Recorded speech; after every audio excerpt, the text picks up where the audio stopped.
Chapter 3. Not all that Mrs. Bennet, however, with the assistance of her 5 daughters, could ask on the subject, was sufficient to draw from her husband any satisfactory description of Mr. Bingley. They attacked him in various ways, with barefaced questions, ingenious suppositions, and distant surmises, but he eluded the skill of them all, and they were at 11 last obliged to accept the second-hand intelligence of their neighbor, Lady Lucas. Her report was highly favorable. Sir William had been delighted with him. He was quite young, wonderfully handsome, extremely agreeable, and, to crown the whole, he meant to be at the next assembly with a large party. Nothing could be more delightful. To be fond of dancing was a certain step towards falling in love, and very lively hopes of Mr. Bingley's heart were entertained. "If I can but see one of my daughters happily settled at Netherfield," said Mrs. Bennet to her husband, "and all the others equally well married, I shall have nothing to wish for." In a few days Mr. Bingley returned Mr. Bennet's visit, and sat about 10 minutes with him in his library.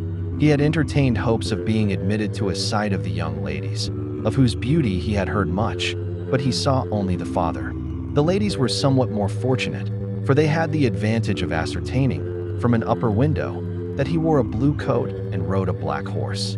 An invitation to dinner was soon afterwards dispatched, and already had Mrs. Bennet planned the courses that were to do credit to her housekeeping, when an answer arrived which deferred it all. Mr. Bingley was obliged to be in town the following day, and consequently unable to accept the honor of their invitation, etc. Mrs. Bennet was quite disconcerted.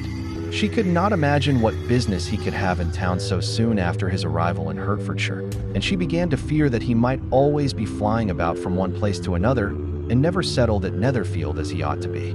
Lady Lucas quieted her fears a little by starting the idea of his being gone to London only to get a large party for the ball, and a report soon followed that Mr. Bingley was to bring 12 ladies and 7 gentlemen with him to the assembly. The girls grieved over such a number of 13 old ladies, but were comforted the day before the ball by hearing that, instead of 12, he had brought only 6 with him from London, his 5 sisters and a cousin. And when the party entered the assembly room, it consisted of only 5 altogether: Mr. Bingley, his 2 sisters, the husband of the eldest, and another young man. Mr. Bingley was good-looking and gentlemanlike.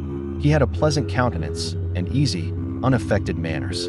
His sisters were fine women, with an air of decided fashion. His brother-in-law, Mr. Hurst, merely looked the gentleman, but his friend Mr. Darcy soon drew the attention of the room by his fine, tall person, handsome features, noble mien, and the report, which was in general circulation within 5 minutes after his entrance, of his having 10,000 a year.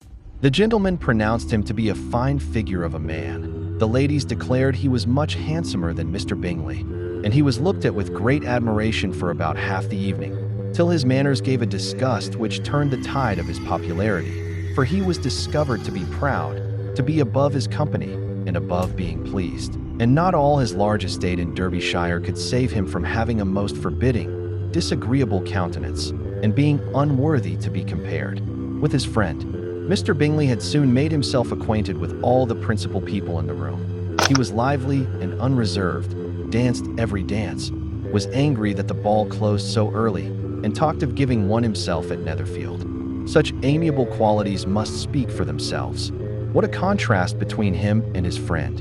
Mr. Darcy danced only once with Mrs. Hurst and once with Miss Bingley, declined being introduced to 14 or any other lady, and spent the rest of the evening in walking about the room, speaking occasionally to one of his own party.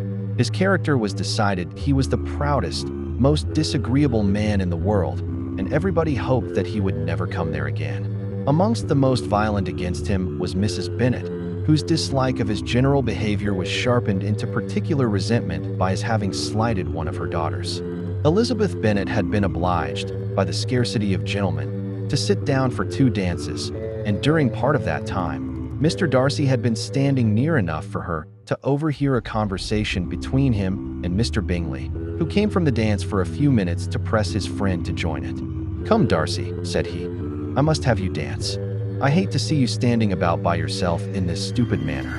You had much better dance."